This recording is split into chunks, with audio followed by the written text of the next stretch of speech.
इस फिल्म की शुरुआत में दिखाया जाता है कि जब गॉड्स यानी देवता जमीन पर राज करती थी, यहाँ की रखवाली करती थी, तभी गॉडेस यानी देवी ने कसम खाई थी कि मैं अपने लोगों का ख्याल रखूंगी, हमेशा उनकी हिफाजत करूंगी। जिस मकसद के लिए वो अपनी ताकत, जिसका नाम कोस्मो था, उसे इस्तेमाल करके कुछ नाइट्स बनाती है, यानी कुछ गार्ड प्रोटेक्टर जो कि लोगों की हिफाजत करेंगे। वो नाइट्स गॉडेस की कोस्मो पावर का इस्तेमाल करके दुश्मनों से लड़ते हैं और बड़ी आसानी से उन्हें हरा देती है। लेकिन जैसे जैसे वक्त गुजरता गया, इंसानों ने सभी गॉड्स और गॉडेस को भुला दिया और ये बस अफसाना ही बनकर रह गई। यानी कि लोगों ने गॉड्स और गॉडेस को ऐसे बुला दिया जिसे वो कभी थे ही नहीं। लेकिन फिर 18 साल के बाद वही गॉडेस इंसान के रूप में पैदा हुई, उसका दूसरा जन्म हुआ। तभी गोल्डन नाइट ने अपनी जान गंवाकर उस बच्चे की जान बचाई। इसके बाद प्रेजेंट टाइम इन मौजूदा वक्त में हम एक लड़की सिया को देखते हैं जो सड़क पर रहता है, क्योंकि रहने के लिए उसके पास घर भी नहीं है। वो अपनी बड़ी बहन जो कि लापता है उसे याद करता रहता है और हर वक्त उसे ढूंढने की कोशिशों में ही मसरूफ रहता है। अभी जब वो बैठा अपनी बहन की तस्वीर देख रहा था कि तभी यहाँ एक आदमी जो कि रिंग का मालिक था, इन्हें जहाँ लड़ाइयाँ वगैरह लड़ी जाती है, वो आकर सिया को कहता है कि तुम्हारे लड़ने का वक्त आ गया है। इसीलिए सिया रिंग की तरफ जाने लगता है। तब रिंग का मालिक उसे रोककर कहता है कि मेरी बात गौर से सुनो, रिंग में जाकर नाचने मतलब जाना, लड़ना है और खूब लड़ना है। मुझे कोई शिकायत नहीं मिलनी चाहिए, क्योंकि जो तुम्हारे मुकाबले में लड़ने आ रहा है वो बहुत बहादुर है, ताकतवर है और इस लड़ाई की कोई असूल नहीं है। ये तब तक चलती रहती है जब तक कि आखिर में कोई हार नहीं मान लेता। लड़ाई में आखिर में जो कोई भी हारेगा उसका लड़ना हमेशा के लिए इस रिंग से बंद हो जाएगा। अब सिया और वो ताकतवर आदमी लड़ने के लिए एक दूसरे के आमने सामने आ जाते हैं, लेकिन वो दूसरा तो लड़ने के लिए इतना पुरजोश था कि वो हाथ से धकेल कर रेफरी को ही गिरा देता है, जिसके बाद ये दोनों लड़ने लगे। यह सिया ठीक से लड़ ही नहीं रहा था, वो तो उसके मुक्कों और किक्स जो वो टांगों से मार रहा था उसे बस रोकने में लगा था। जैसे कि दूसरा आदमी ऊपर चढ़ के जैसे उसे मारने लगा, सिया पीछे हट गया। फिर जब सिया नीचे गिरा तो वो दूसरा इंसान बार बार उस पर किक्स कर रहा था, जिससे आसानी सिया बच रहा था। ये देखकर रिंग के मालिक को सिया पर बहुत गुस्सा आया, इसीलिए वो खुद रिंग में आकर घूमता है और काफी ऊपर जाकर दूसरे इंसान को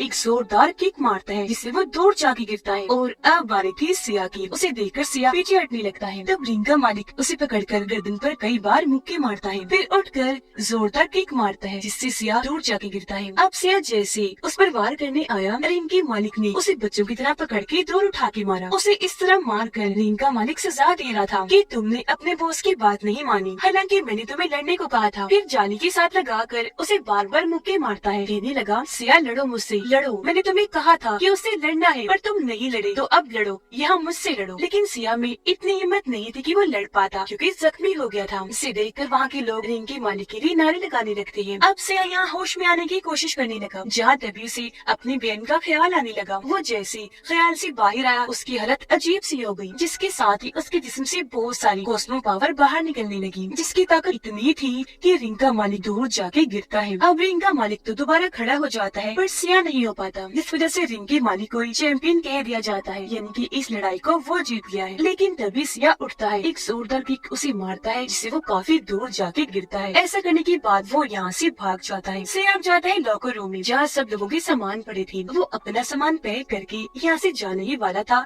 कि तभी एक आदमी उसके पास आकर कहने लगा कि कोई आदमी है जो तुमसे मिलना चाहता है और वो तुम्हारे माजी के बारे में सब कुछ जानता है, तुम्हारी बहन के बारे में भी कि वो गुम हो गई है, उसे ढूंढने में वो तुम्हारी मदद कर सकता है। उधर रिंग का मालिक किसी को कॉल करके बताता है कि यहाँ आज मुझे एक लड़का मिला है जिसके पास कोस्मो पावर है। अब सिया को एक अंधेरी वाली जगह पर ले जाया गया, जहाँ उसे मिलने एक बिजनेसमैन आता है जो वॉरियर यानी योद्धा भी था। वो सिया को एक काफी पुरानी जंग का किस्सा सुनाता है और बताने लगा कि मेरी वाइफ जिसका नाम वेंडर है वो बहुत ताकतवर है और उसके पास बहुत सारे वॉरियर्स भी है, जिनके अंदर भी बहुत सारी ताकतें हैं। वो अब गलत रास्ते पर निकल चुकी है अपने मकसद के लिए, जिस वजह से मैंने उसका साथ छोड़ दिया और अब वो अपने साथियों के साथ मुझसे लड़ने यहाँ आती होगी। और अब तुम्हें ये फैसला करना है कि तुम्हें सही का साथ देना है या गलत का। जिस सुनकर जाहिर है सिया उसका हिस्सा देने के लिए तैयार हो जाता है, पर तभी यहाँ उसकी वाइफ वेंडर की सिपाही तबाही मचाते हुए आ जाते हैं। वो इतने ताकतवर थे कि सच में उन्हें रोकना बहुत मुश्किल था। आते ही वो इनके सिपाहियों को उठा कर मार गिराते हैं।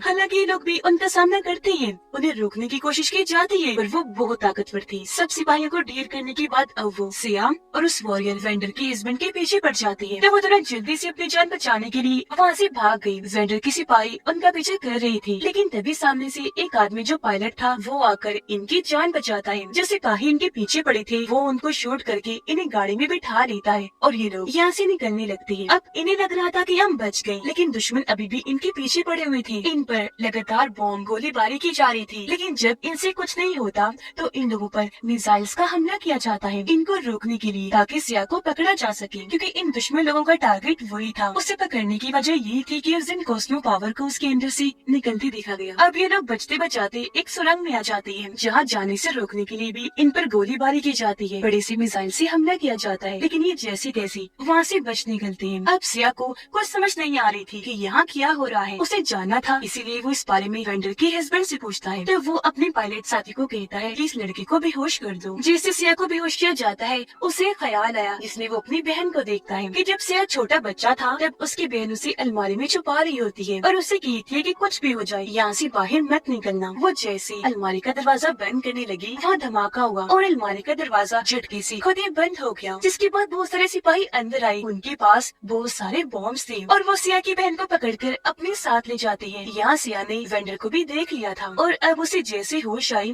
वो खुद को एक प्लेन में पाता है जहाँ उसके साथ वेंडर का हस्बैंड और पायलट भी था। सिया काफी कंफ्यूज था, उसे कुछ समझ नहीं आ रही थी और वो सब जानना चाहता था। तब वो आदमी अपने बारे में बताने लगा कि मैं एक वॉरियर हूँ, ये तो तुम जाने गए हो, पर पहले मैं एक बहुत बड़ा बिजनेसमैन हुआ करता था। ये सारी बातें बताते बताते वो उसे काफी पुराने वक्त की चीजें भी दिखाता है और शुरुआत वाली गॉडेस के बारे में बताता है कि उनका दूसरा जन्म इंसानी रूप में हुआ है और अभी तुम्हारी ड्यूटी है, तुम उस गॉडेस का ख्याल रखोगे जो इंसानी रूप में है, क्योंकि तुम बहुत बहादुर हो, तुम्हें अब उसका गार्डियन, उसका प्रोटेक्टर बनना है। इन सब बातों पर सिया को यकीन नहीं आता, इसीलिए वो यहाँ से जाने लगता है। पर जब वो उसकी बहन के बारे में बात करता है तो सिया को रुकना पड़ता है और वॉरियर बताता है कि जैसे कि तुम जान गई हो कि तुम्हारी बहन को मेरी वाइफ और उसके सिपाही अगवा कर ले गए हैं, तो असल में वो तुम्हारे घर इसलिए पहुंची क्योंकि उसे तुम्हारे घर से कॉस्मो सिग्नल मिली थी। तब तुम्हारी बहन तुम्हें अलमारी में इसलिए छुपा रही थी ताकि तुम्हारी जान बच जाए, वेंडर के हाथ तुम न लग जाओ। इसके बाद वो सिया को एक लड़के से मिलवाता है जो उसकी अपनी बेटी थी, जिसका नाम सियाना था। अब सियाना और कोई नहीं बल्कि गॉडेस की दूसरे जन्म का इंसानी रूप है, जो सिया को एक बॉक्स देती है जिसमें एक आर्मर वाला लॉकेट था। आर्मर यानी मेटल का सूट जो ताकतवर मजबूत होता है और पूरे जिस्म को कवर करता है। ये लॉकेट सियाना ने उसे इसलिए दिया था क्योंकि इसके बगैर वो वेंडर के सिपाहियों को हरा नहीं पाएगा। अभी भी इन बातों पर यकीन करना सिया के लिए मुश्किल था, तो वॉरियर कहता है अच्छा चलो पहले खाना खा लेते हैं, जब हमारा दिमाग चलेगा तब हम आगे की डिस्कशन करेंगे। वेंडर अपने खास आदमी के साथ रिंग की मालिक के पास गई और उसे काफी डांटती है कि उस दिन तुम्हारी गलती की वजह से सिया वहाँ से भाग निकला, जरा सा भी तुम दिमाग से काम लेती तो आज वो हमारे पास होता। अब सिया सियाना और उसके डैड यानी वॉरियर टेबल पर बैठकर खाना खा रही थी। यहाँ सियाना सिया से काफी मुतासिर होती है कि ये कैसे पूरा चम्मच खाने का भर भर के खाता है, बहुत अच्छे से खाता है, जरा सा भी खाना जाया नहीं करता। जिस पर सिया कहता है कि हाँ ऐसा ही है, हम सड़क पर रहने वाले लोगों को जब भी खाना मिलता है तो हम ऐसे पेट भर के खाते हैं क्योंकि हमें नहीं पता होता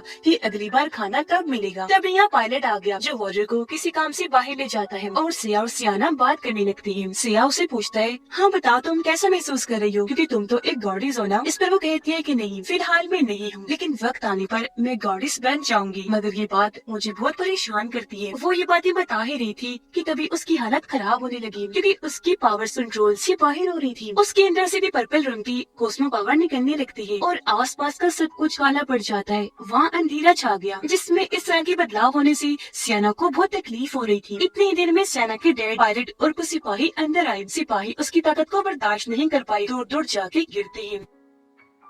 उसकी ऐसी हालत देखकर सिया उसके पास आने की कोशिश करता है, लेकिन वॉरियर उसको पार जाने से मना कर देते हैं, ये कहकर कि नहीं इसके नजदीक मत जाना वरना तुम मारे जाओगे। फिर जैसे सब नॉर्मल हुआ, सियाना नॉर्मल हुई, तो सिया पूछता है कि आखिर सियाना को हुआ क्या था। तब सियाना के डैड बताते हैं कि ये गॉडेस का दूसरा इंसानी रूप है और क्योंकि जिस्म इंसान का है तो गॉडेस की कॉस्मो पावर बर्दाश्त करना बहुत मुश्किल है। अब जैसे इस बिल्डिंग में लगी डिवाइस को इस कॉस्मो एनर्जी का पता चलता है, बिल्डिंग खुद को ब्लॉक कर देती है ताकि ये सिग्नल्स बाहर न जाएं और वेंडर को सियाना के बारे में पता न चल जाए। अब सियाना उसे दुखी होते हुए बताती है ऐसा समझ लो मैं यहाँ किसी कैद में हूँ, एक कैदी जैसी जिंदगी गुजार रही हूँ। और तो रिंग का मालिक वेंडर के सिपाही से लड़ता है। वो काफी बहादुरी से एक दूसरे का सामना कर रही थी। अब हालांकि वेंडर के सिपाही ने आर्मर भी पहन रखा था, लेकिन फिर भी रिंग का मालिक उसे लड़ने की कोशिश कर ही रहा था। इससे वेंडर अंदाजा लगा देती है कि रिंग का मालिक ताकतवर तो है पर इतना नहीं कि वो सिया को हरा सके, इसीलिए वो इस पर अपनी नई टेक्नोलॉजी का आर्मर इस्तेमाल करने का फैसला करती है। उधर सिया और सियाना अकेले में बात करते है और वो उस दिन को याद करने लगती है जब वो छोटी बच्ची थी और कुछ लोग उसे मारने की कोशिश कर रहे थे। तब गोल्डन नाइट ने अपनी जान पर खेलकर उसकी जान बचाई। आगे सियाना बताती है कि जैसा कि मैं गॉडेस का दूसरा जन्म हूँ, तो जाहिर है वेंडर और उनके हस्बैंड की असली बेटी नहीं हूँ। उन्होंने तो मुझे बस गोद लिया था, लेकिन जो मेरी मोम थी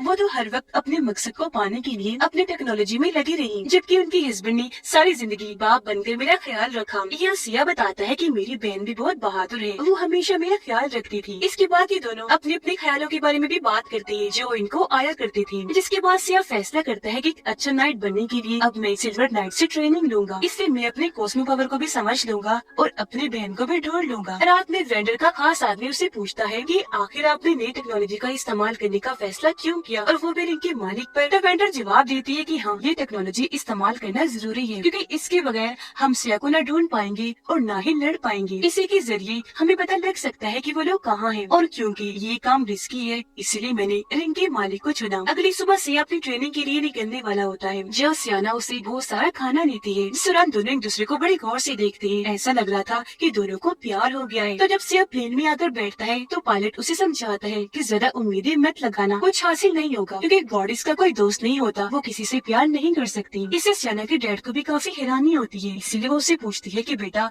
तुमने उसे खाना क्यों दिया। इस पर वो जवाब देती है कि हो सकता है ये उसका आखिरी खाना हो, क्योंकि वो सिल्वर नाइट से ट्रेनिंग लेने जा रहा है, जो इतना आसान नहीं है। ये ट्रेनिंग जानलेवा भी हो सकती है। अब जब वो दोनों अपनी मंजिल पर पहुंची तो सिया पायलट से पूछता है कि अब मुझे आगे कहाँ जाना है। इस पर इशारे से पायलट समझाता है कि तुम्हें इस चट्टान के ऊपर जाना है, जिसके बाद ये सिया चट्टान के ऊपर चढ़ना शुरू कर देता है। हालांकि इस बीच तूफान भी आ गया। वो जैसे तैसे ऊपर चढ़ता गया और आखिरकार ऊपर आकर उसे एक सिल्वर नाइट मिल ही जाती है। यहाँ सिया उसे अपने बारे में बताने लगता है कि मैं भी एक नाइट ही हूँ, लेकिन अभी इतना ट्रेन नहीं बल्कि ट्रेनिंग लेने आया हूँ। सिल्वर नाइट उसे कहती है कि अगर तुम एक नाइट हो तो तुम्हें ये पता होना चाहिए कि तुम्हें सबसे पहले क्या करना है। गॉडेस की हिफाजत जो इंसानी रूप में है, इन्हें सियाना की। सुनकर सिया कंफ्यूज हो गया, क्योंकि वो यहाँ ट्रेनिंग इसलिए लेने आया था ताकि बहादुर नाइट बनकर अपनी बहन को ढूंढ सके, इसलिए नहीं कि गॉडेस की हिफाजत करे। जिस पर सिल्वर नाइट उसे ट्रेन करने से मना कर देती है। सिया ये देखकर उसे कहता है, अच्छा सॉरी, गलती हो गई, ठीक है मैं कोशिश करूंगा, तो आप एक मौका और दे दीजिए। इस पर सिल्वर नाइट उसके सामने छोटा सा पत्थर रख के उसे तोड़ने का कहती है। यह सिया अपना मुक्का बनाकर वो पत्थर तोड़ने की कोशिश करता है, पर पत्थर टूटना तो दूर की बात, उसके अपने ही हाथ पर चोट लग जाती है, जो देखकर सिल्वर नाइट कहती है कि हमारे आसपास जितनी भी चीजें हैं एक ऐसी खास चीज से बनी है कि नाइट्स अगर चाहें तो एक बार में उस चीज को खत्म कर दे और उसे राख बनाकर उड़ा दे। अब वो सिया को कहती है कि अपने अंदर फोकस करो, ध्यान लगाओ और तुम्हारी जो पावर है यानी कॉस्मो पावर उसे महसूस करो। पर इस दौरान सिया को ख्याल आने लगे जिसमें उसकी बहन की यादें उसे ऐसा करने से रोक रही थी, लेकिन फिर भी वो फोकस करके ही रखता है, जो देखकर सिल्वर नाइट उसे आगे भी ट्रेनिंग देने के लिए मान जाती है। उधर वेंडर की बिल्डिंग में उसने अपनी नई टेक्नोलॉजी रिंग के मालिक पर इस्तेमाल कर ही ली थी और आज उसका रिजल्ट उनके सामने आ चुका था। उसके जिस्म को रोबोट की तरह मजबूत मशीन जैसा बना दिया था, पूरा जिस्म आर्मर से कवर था।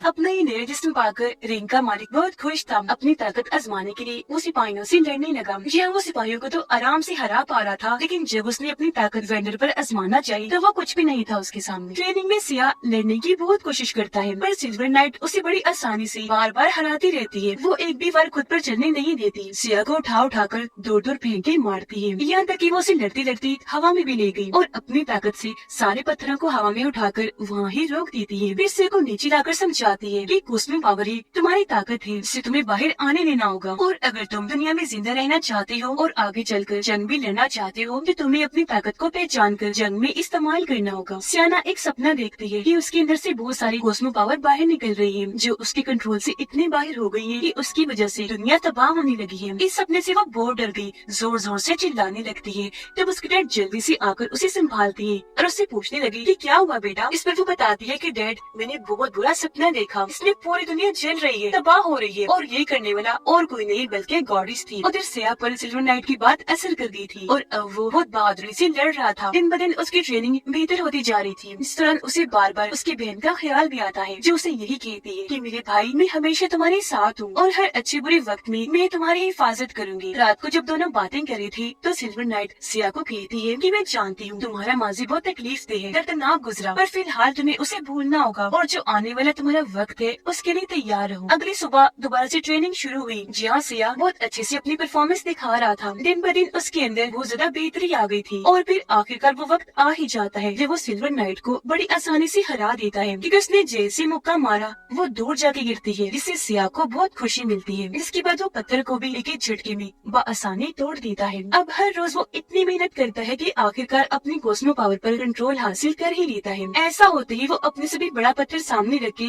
जोरदार उस पर मुक्का मारता है, जिससे वो पत्थर भी झट से टूटकर खाक बन के उड़ जाता है। इसी के साथ उसका रॉकेट हवा में उड़कर बड़ा होना शुरू हो गया। वो फैलते फैलते बहुत बड़ी साइज का बन जाता है और अब वो एक छोटी सी रॉकेट से बहुत बड़ा आर्मर बन गया था और सिया के जिस्म पर धीरे धीरे आने लगता है। इस दौरान कॉस्मो पावर भी उसके जिस्म से निकलने लगती है और अब यहाँ आखिरकार वो बहादुर सही मानों में नाइट बन ही जाता है। तभी अचानक उसके सर में जोरदार दर्द हुआ, जिसके साथ ही उसे ख्याल आने लगा। इसमें वो देखता है कि जब वेंडर ने मेरी बहन को अगवा किया उस वक्त वहाँ वेंडर के हस्बैंड यानी सियाना के डैड भी थे, जिससे वो समझ गया कि मेरी बहन की अगवा होने में वेंडर के हस्बैंड का भी हाथ है। इस वजह से उसे बहुत गुस्सा आने लगा, इसीलिए वो उनके घर जाने लगा ताकि जवाब पा सके कि आखिर उन्होंने ऐसा क्यों किया। वो जैसे अंदर गया, पायलट और पूरी आर्मी उसे रोकने की कोशिश में लग जाती है, पर तभी यहाँ सियाना आई जो उसका हाथ पकड़ के बाहर लाती है और बाइक पर बिठाकर कहीं दूर ले जाती है और वहाँ जाकर उसे बताती है कि आखिर हुआ क्या था। वो कहती है कि डैड ने जो भी किया वो तुम्हारी बहन की भलाई के लिए किया, क्योंकि उस वक्त तुम्हारी बहन बच्ची थी और वो अपनी कॉस्मो पावर को कंट्रोल नहीं कर पाती थी। फिर वो बताती है कि जब मैं बच्ची थी तो मेरे अंदर पावर्स एकदम फट के बाहर निकली, जिससे मेरी मोम वेंडर का एक हाथ तबाह हो गया। तब मेरे डैड ने गोल्डन आर्मर की टेक्नोलॉजी को इस्तेमाल करके उनके हाथ को ठीक किया, पर उसका एक बुरा असर हुआ। मेरी मोम को तब से ही जिंदा रहने के लिए कॉस्मो पावर की जरूरत पड़ती है, इसीलिए वो ऐसे बच्चों को तलाश करती है जिनके अंदर कॉस्मो ताकत पाई जाती है। मोम ने तुम्हारी बहन को अगवा कर तो लिया, लेकिन बाद में उन्हें पता चला कि असल में कॉस्मो पावर उसमें नहीं बल्कि तुम में है, तो तब से वो तुम्हारा पीछा भी कर रही है।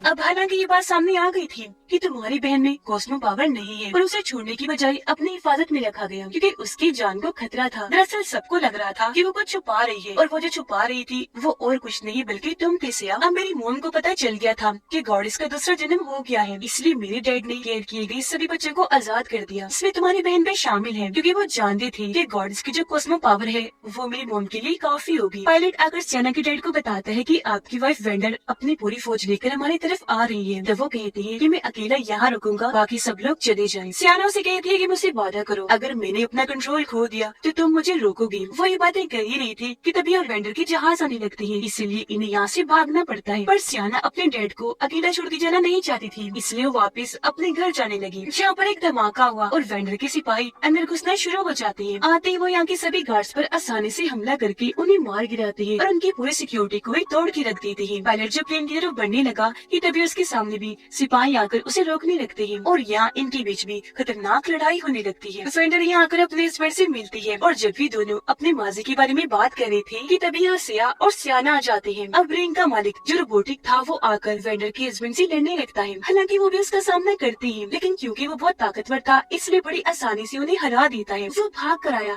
हमला करने के लिए, पकड़कर बार बार दीवार पर देखकर मारता है, जिससे वो वहीं गिरकर बेहोश हो जाती है। बाहर भी सिया और वेंडर के सिपाहियों के बीच लड़ाई छिड़ जाती है, जहाँ वो इन पर भारी वार कर रहा था। हवा में उठकर वो उनको जोरदार किक्स करता है, सो वही ढेर हो जाते हैं। इतनी देर में रिंग का मालिक वहाँ आ जाता है सिया से लड़ने के लिए। इसे देखकर वो भी अपना आर्मर एक्टिवेट करने की कोशिश करता है ताकि आर्मर उसके जिस्म पर भी चढ़ जाए, लेकिन किसी वजह से फिलहाल वो एक्टिवेट नहीं हो पाता। पर फौरन आकर रिंग का मालिक उसे लड़ने लगता है। हालांकि सिया बगैर आर्मर की उसे लेने की कोशिश करता है, पर ज्यादा देर तक उसके सामने टिक नहीं पाता। पायलट भी सभी सिपाहियों को हराकर अपने प्लेन में आकर बैठ जाता है और फौरन यहाँ से निकल जाता है। वेंडर के हस्बैंड अपनी वाइफ को रोकने के लिए वहाँ बहुत सारे धमाके करती है, लेकिन कोई फायदा नहीं होता। यहाँ वहाँ हर तरफ तबाही तो मची, पर वेंडर को कुछ नहीं हुआ। जाहिर सी बात है वो बहुत ताकतवर थी। सिया भी दूर जाके गिरता है क्योंकि वो रिंग के मालिक से हार चुका था। अब जहाँ वेंडर के हस्बैंड ने धमाका किया था वहाँ बॉम्ब की वजह से उनकी मौत हो जाती है, जबकि सियाना को पकड़कर वो लोग अपने साथ ले जाते हैं। वेंडर जो कि उसकी मोम थी उसे अपनी बिल्डिंग में ले आती है, और जब सियाना को ये पता चलता है कि मेरे डैड मारे गए तो बहुत दुखी होकर रोने लगती है। वेंडर उसे वहाँ एक जगह पर लिटा देती है ताकि सियाना को खत्म किया जा सके। अब वेंडर इस बात से दुखी थी कि मैं अपनी ही बेटी को मारने जा रही हूँ, पर ऐसा करना जरूरी था इंसानियत को बचाने के लिए। इसीलिए वो अपने खास आदमी को कहती है कि फौरन प्रोसेस शुरू करो। अब जब सिया को होश आई तो वो आसपास देखने लगता है, पर यह सियाना को ना पाकर वो काफी उदास हो गया। उसे बुरा लग रहा था कि उसकी हिफाजत मेरी जिम्मेदारी थी जो मैं पूरी नहीं कर सका। तभी उसे सिल्वर नाइट का ख्याल आया जो उसे समझाती है कि तुम्हें असल में किस किस का ख्याल रखना है। तब फोकस करने पर उसे अपना बचपन देखा और वो फैसला करता है कि अब मैं अपनी और सियाना की हिफाजत करूंगा, जिसके बाद अपनी बहन की भी, जब वो मिल जाएगी। अब वो ख्याल से वापस आकर पायलट के साथ सियाना को बचाने के लिए निकल जाता है। फिर जैसे ये उनकी बिल्डिंग के पास पहुँचे उन्हें इनकी आने का पता चल जाता है और वो इन पर गोलियां बरसाने लगती है, जिससे इनका प्लेन कंट्रोल से बाहर हो गया। तो जाहिर है अब इन्हें कूदना पड़ना था, पर कूदने से पहले सिया अपना आर्मर एक्टिवेट करने में कामयाब हो जाता है, जिससे वो बआसानी जमीन पर उतर जाता है और उसके जिस्म पर कवर यानी आर्मर आ चुका था।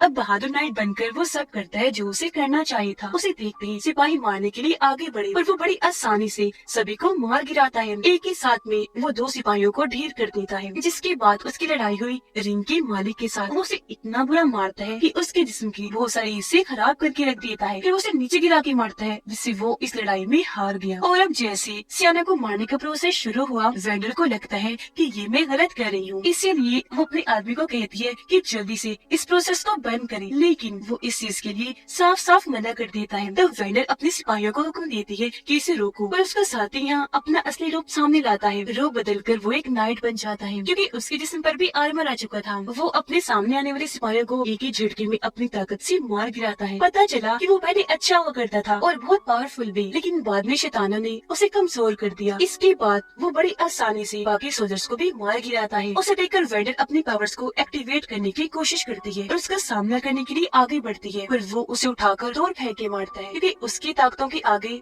वेंडर कुछ भी नहीं थी और वो उसे आसानी से हरा देता है। वो अपनी खतरनाक ताकतों से वेंडर को खत्म कर ही देता कि तभी यहाँ सिया आकर उसे मारकर ऐसा करने से रोक देता है, जिसके बाद इन दोनों की जबरदस्त लड़ाई छिड़ जाती है और अभी लड़ते लड़ते बिल्डिंग की छत पर आ गई। दोनों के जिस्मों से उसमें पावर निकल रही थी और एक दूसरे को बराबर की टक्कर दे रही थी। जोरदार बार बार वार किया जा रहा था। वो इतनी ताकतवर थी कि आसपास की बिल्डिंग्स उनकी वार से टूटती जा रही थी। ये दोनों एक दूसरे को किक्स मार रही थी, हवा में उड़कर वापस आकर जोरदार वार कर रही थी और एक दूसरे को जबरदस्त टक्कर देती है। इनके ऐसे जोर से लड़ने की वजह से वहाँ धमाका भी हो जाता है। इससे इन दोनों को तो कुछ नहीं होता, पर वहाँ तबाही मच गई। उधर वेंडर उठी और अपनी बची हुई पावर्स का इस्तेमाल करके इस प्रोसेस को बंद कर देती है। जहाँ इसी बीच सियाना भी अपनी जगह से उठकर खड़ी हुई। वो हवा में तैर रही थी क्योंकि उसके जिस्म से गॉडेस बाहर आ रही थी। ये देखकर एक नाइट उसे रोकने की कोशिश करता है, लेकिन वो उसे उठाकर काफी दूर फेंक के मारती है। अपनी ताकतों से सियाना सिया से राब्ता करती है और उसे उसका वादा याद करवाती है कि जब उसने कहा था चाहे कुछ भी हो जाए, लेकिन अगर वो कंट्रोल से बाहर हो गई तो सिया आकर उसे रोकेगा। तब सिया वहाँ आकर बड़ी हिम्मत करके उसके पास जाता है, कहने लगा कि अगर हम चाहें तो अपनी किस्मत खुद बदल सकते हैं। ये सुनने के बाद सियाना जज्बाती होकर रोने लगी। किसी तरह खुद पर काबू पा लेती है और गॉडेस को बाहर आने से रोक लेती है। फिर जैसे सब नॉर्मल हुआ, आसपास का सब कुछ तबाह हो चुका था। यह सियाना को गोद में लेकर होश में आने में मदद करता है। अब सियाना होश में आने के बाद अपनी मोम वेंडर से मिलने जाती है, जहाँ वेंडर उससे माफी मांगती है कि मेरी बेटी मुझे माफ कर देना, मैंने तुम पर भरोसा नहीं किया। सियाना अपनी मोम को माफ कर देती है और अपनी ताकतों से अपनी मोम का हाथ बिल्कुल ठीक कर देती है। मतलब अब उसकी मोम हमेशा ठीक रहेंगी, यानी जिंदा रहने के लिए अब उन्हें कोस्मो पावर वाले बच्चों की जरूरत नहीं पड़ेगी। यहाँ ये बात सामने आई कि अब सियाना अपनी पावर को कंट्रोल कर सकती है, जिससे दोनों माँ बेटी बहुत खुश हो जाती है। अब वो दोनों जब अकेले बैठे थे तो सिया को समझ आ गई थी कि गॉडेस को जगाने से बहुत सारे पुराने गॉड्स का ध्यान भी हमारी तरफ आ जाएगा, और क्योंकि वो खतरनाक है तो उनसे लड़ने के लिए हमें और भी नाइट्स ढूंढने होंगे और उन्हें ट्रेन करके पावरफुल बनाना होगा। पर सबसे पहले अब जो आखिरी काम रह गया था वो करना था, यानी सिया की बहन को ढूंढना, जिसके बाद वो अपना ये मिशन भी पूरा कर लेंगी और जंग के लिए बिल्कुल तैयार हो जाएंगी। और इसी के साथ ये फिल्म इधर ही खत्म हो जाती है।